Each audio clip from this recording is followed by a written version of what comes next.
At the Bulls' end-of-season press conference after losing in the play-in to the Miami Heat and failing to make the playoffs for the second straight season, Arturas Karnisovas stated at that time that change was needed, the time for change was now, and that everything was on the table in assessing the future state of the roster. Now, we can assume, of course, that some players on the roster are more safe than others in terms of their future with the team, but no one on the team was considered to be untouchable, which, to be fair, is true. There wasn't a single player on this team or on the roster at the time of that press conference that you would deem to be an untouchable player that is the future of your franchise. Yes, Coby White and Ayo had outstanding seasons, both still young and on very team-friendly deals, but I don't think anyone would say these are untouchable players. Keep them at all costs, franchise-level players. And so, of course, while we're in this stage of the offseason, not a lot going on, and it got me thinking about this team and their future state.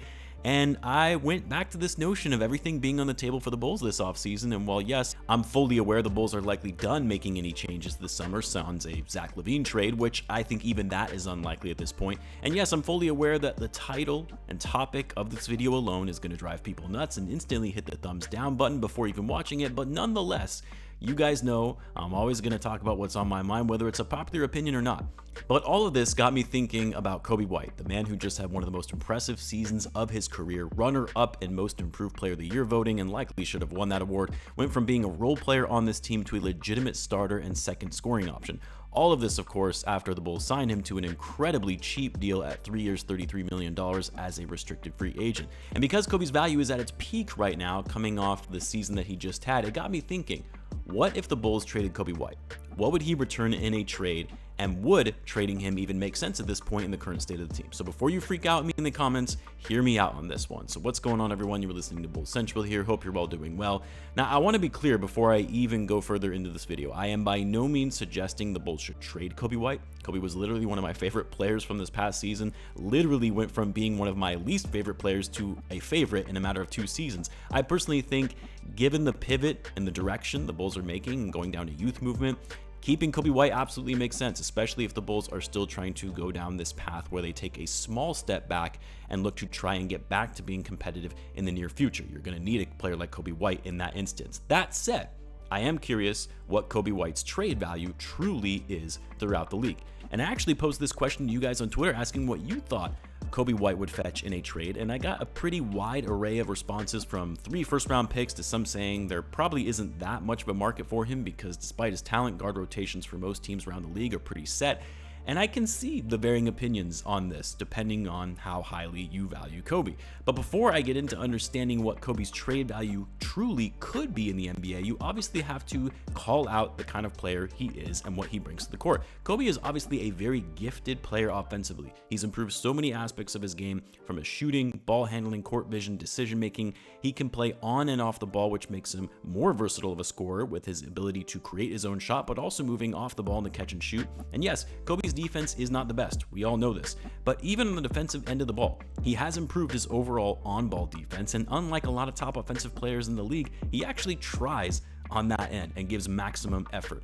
Like, I don't think people appreciate just how well-rounded of a guard Coby White is. And then, of course, more importantly, he's still young, only 24, and is on one of the best value deals in the NBA, only making a little over $11 million per year with 2 years left on his contract. So understanding all of that, and you see that Coby White should have a lot of value in the NBA market. It's not every day you can get a versatile scoring guard who can also play make, hasn't entered his prime yet with some upside, and is only making mid-level exception type money. A lot of teams should be interested in that. And look, the other thing that has to be considered in all of this is, what are the Bulls ultimately trying to do? What is the goal for this upcoming season and for the future beyond that? Now, it's become somewhat clear based on recent comments from Mark Eversley to the media that they don't desire to be bottoming out and winning 15 games and fighting for the highest lottery spot. They're aiming to get younger, but still trying to get back to being competitive in a shorter period of time rather than tearing everything down and being bad for a number of years just to try to land a franchise-changing player. You can agree or disagree with that approach. I'm simply stating what the front office has said regarding the future of this team. But for those who are squarely focused on keeping that top 10 protected pick for this upcoming draft, which you guys know my stance on it, if it happens naturally where they can get the pick but still able to develop their younger players, then great. But don't try and manufacture it by making the team worse just so you can shoot for something that isn't guaranteed and has a low percentage of hitting anyway. But regardless, it doesn't really matter what I think. If the aim is to keep the pick, holding on to Coby White, and of course really a lot of the other guys still on the roster like Lavine and Vucevic, isn't going to help you achieve that goal. Coby White is too good and will likely only get better next season, especially when given more opportunity and also getting better looks playing alongside Josh Giddey as the playmaker, that you're going to be walking a very fine line of keeping that pick or not. And so if you're the Bulls, you have to ask yourself, hey, is Coby really a part of our future? Do we see him being that 1B or second option when we're actually back to a place where we're competing again? Because right now, this is the highest his trade value has ever been. It could end up becoming higher once we start playing out into the season, but if the Bulls truly want to enter the Cooper Flag sweepstakes to add to Modest Buzelis, Patrick Williams, etc., looking to go even younger, that kind of puts the Bulls on a different timeline that Coby White maybe doesn't align to. Not saying they couldn't make it work, dude is only 24, but Cooper Flag will be 18 coming into the NBA. Buzelis is only 19 as of right now. By the time those two hit their primes, Coby is going to be nearing his 30s. Again, not saying they couldn't make it work, and maybe it wouldn't matter because Coby might be the piece that you need to build with to help those younger guys anyway. Just saying it's something to consider when Coby's trade value is high right now. That said though, and I think a lot of people would likely agree with this, you really can't trade Coby unless you're getting some kind of insane haul for him. Like if you're trading away one of your younger talents, your best young talent, a player that is coming off a breakout season, and you're now pivoting to a youth movement where you want to focus on the development of your younger core, that's counter to what you're trying to achieve in this upcoming year. You have to ensure you're getting a deal that is going to absolutely give you a larger return than what you would otherwise get from Coby White remaining on the team. Can't be a situation where you take on a flyer with some upside that may turn out to be a great player. Can't be one first-round pick that may end up being a bust anyway or not as good as Coby White. I guess what I'm getting at in all of this is you don't trade Coby just to move him off the roster to become worse, to land a high lottery pick and just take what you can get from some added upside players. No. It needs to be substantial enough where we're talking about multiple first-round picks so you have multiple options to try and hit on a player in the draft, or just add more draft capital to your arsenal for a future trade if needed.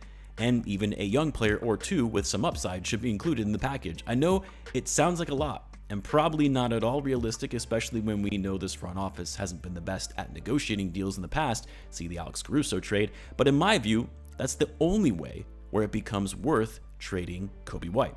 If I'm seeing a guy like Mikal Bridges, who yes, I realize is a better overall player than Coby, but if Bridges can net 5 first-round picks in a deal, then there is no scenario where the Bulls should trade Coby White for less than, at a minimum, 2 first-round picks. And not 2 first-round picks with heavy protections. We're talking top 5 protected at most. Here's the problem though, and I really shouldn't say it's a problem because it just makes the Bulls' decision easier to just keep Coby White on the roster, but the challenge is Coby's trade market is never going to be that high. The trade market for Coby White probably isn't as high as we think it is. The market for guards right now around the league is pretty thin, given most guard rotations around the NBA are pretty set. Now, that could change once we get into the season and some teams that had high expectations are struggling and they look to make changes to bring in added scoring pieces, but as of right now, there probably isn't going to be as much interest in Coby White when you consider how competitive the landscape is among guards around the league. Coby is a starter now in the NBA. There isn't going to be a team that trades for him to have him come off the bench. And there are only a handful of teams where Coby would make sense for him to get traded to based on where a team is at in their given timeline. So I guess, alright, you could say, well, what was the point of making this video when you ultimately came to the conclusion that trading Coby doesn't make sense for the Bulls and it's more than likely not going to happen? Well, it's the offseason and I like talking basketball. But even despite all of that, I do think it is something that the Bulls should keep an eye on and understanding the value of some of their top assets, and it will be interesting to see if any of this sentiment changes as the season kicks off based on how Coby performs, the team performs, and if the Bulls do in fact decide to go the tanking route to land a player like Cooper Flag. That said, I would love to hear what you guys think. Let me know in the comments. As always, be sure to subscribe, and I will see you in the next one.